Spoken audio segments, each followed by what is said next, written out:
Juntos mais uma vez em mais uma escola sabatina. Qual é o capítulo de hoje do Reavivados por Sua Palavra, que todos os adventistas do século dia estão estudando? Juízes, capítulo 15. Nós estamos acompanhando o livro de Juízes, uma época em que foi uma transição ali entre os grandes líderes, né? Moisés faleceu, depois Josué foi o líder que introduziu o povo na terra de Canaã. Josué também faleceu, não havia um rei, mas Deus levantava juízes para conduzir o seu povo. E um desses juízes foi Sansão. Nós vimos nos capítulos anteriores que o próprio anjo do Senhor, que é Jesus Cristo, visitou a esposa de Manoá, né? Ela era estéril. E o anjo do Senhor, em letra maiúscula, que é o próprio Jesus, disse a ela: você vai ter um filho e ele será nazireu. Ou seja, o voto do nazireado era um voto que os israelitas faziam para dedicar um filho a Deus. Ele ia ser sempre de Deus, ia trabalhar para Deus, ia fazer a obra de Deus. Ele não beberia vinho. E normalmente os nazireus, eles tinham o cabelo comprido, eles não tinham o cabelo cortado. E ali o anjo do Senhor instruiu a mulher de Manoá que ela não tomasse vinho, que ela se abstivesse de comidas imundas, porque aquela criança que estava sendo gerada, que iria ser gerada no ventre dela, seria santificado a Deus, seria cheio do Espírito Santo desde o ventre. E ele começaria a libertar os filhos de Israel da opressão dos filisteus, que os oprimiam constantemente. Os filisteus eram revoltados com o povo de Israel, porque o povo de Israel estava tomando posse das suas terras, né? Mas a terra tinha sido prometida por Deus. E aí Sansão cresce, né? E Sansão então conheceu uma moça ali de Tímina, que era uma cidade dos filisteus, se apaixonou por ela, pediu aos pais que fosse lá pedir a mão dela em casamento, né? No capítulo anterior, 14, a gente viu aí o casamento de Sansão, né? Como foi conturbado, né?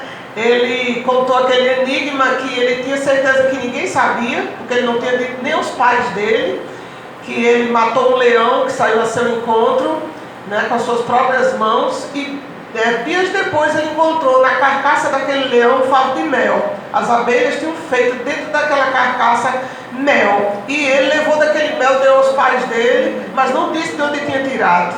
E ele jogou aquele enigma para os filisteus: olhe, do que come saiu comida, e do forte saiu doçura. E aí os filisteus, nós temos que descobrir esse enigma, porque ele prometeu ali 30 roupas caras, roupas de festa, para quem descobrisse aquilo.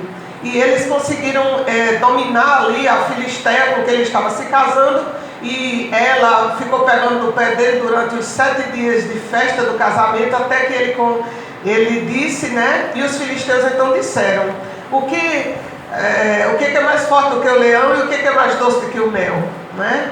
E Sansão então, a Bíblia diz que o Espírito do Senhor se apossou dele, e quando ele dominava, né, com sua força, ele foi lá e matou 30 homens e tirou as roupas e deu aquelas roupas que ele tinha prometido. Então muita coisa ele fez aí sem consultar.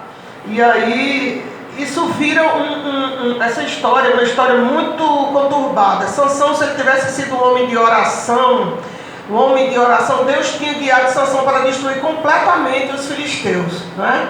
Mas aí, hoje no capítulo 15, nós chegamos aí, o que aconteceu depois do casamento de Sansão?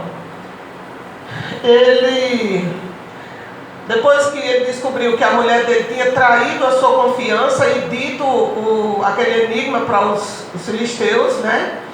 Ele se afastou dali, e o pai da moça disse assim: mesmo depois de 7 dias, né, com Sansão, certamente ele não vai mais querê-la. E deu ela como esposa para o padrinho de casamento de Sansão, o melhor amigo ali de Sansão. E ela passou a ser esposa daquele homem. Dias depois, passou algum tempo, né?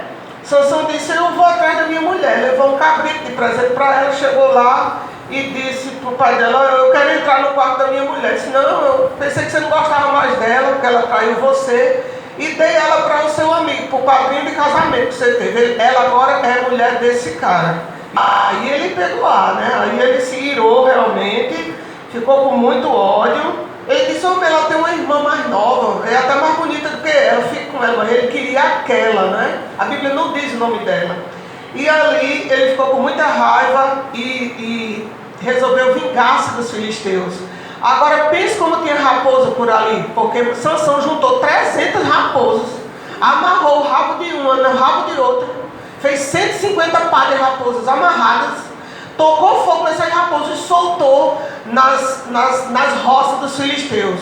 O trigo tinha sido colhido, estavam aqueles feixes ali para secar, né? Pegou o fogo do trigo que tinha sido colhido, no que não tinha sido colhido, nos olivais, nas vinhas, pegou fogo em tudo, destruiu toda a produção agrícola dos filisteus.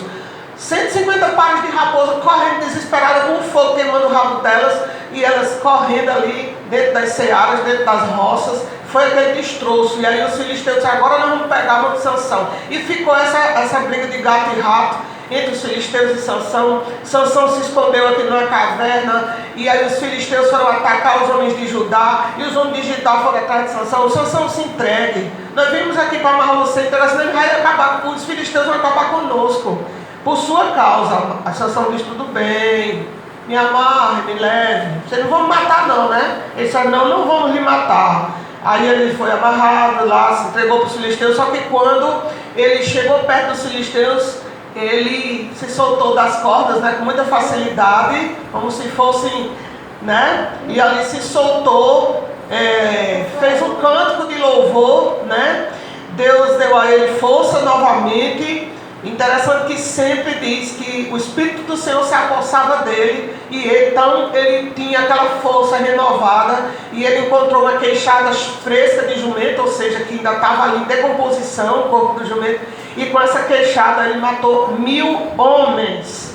Depois disso tudo, ele ficou muito cansado, com muita sede, num lugar aí deserto, já tinha matado 1000 filisteus, os restos fugiram dele. E ele orou a Deus e disse: Senhor, agora que o Senhor me deu esse livramento, eu acabei de matar 1000 homens, eu estou acabado, eu estou cansado, eu estou com sede, o Senhor vai me deixar morrer de sede. E Deus fez sair água ali de algum lugar. A Bíblia não diz se era do próprio solo, se era de uma rocha. Era a cavidade da rocha. Aqui só diz a cavidade, que está em Lei, e dela saiu água.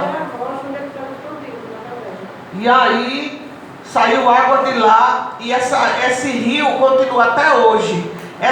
Esse olho d'água continua lá até hoje. E ele bebeu e se fortaleceu. Ou seja, já pararam para pensar se a vida de Sansão tivesse sido uma vida de oração constante? Porque os dois únicos momentos em que cita que Sansão orou foi nessa situação aqui, e lá no momento da morte dele, quando ele já está cego, quando ele estava aprisionado, né? Que aí nós vamos ver nos próximos capítulos, o momento que ele ora, Deus dá a força a ele, pela última vez ele derruba o templo sobre os filisteus, né? 5.000 filisteus morreram junto com Sansão.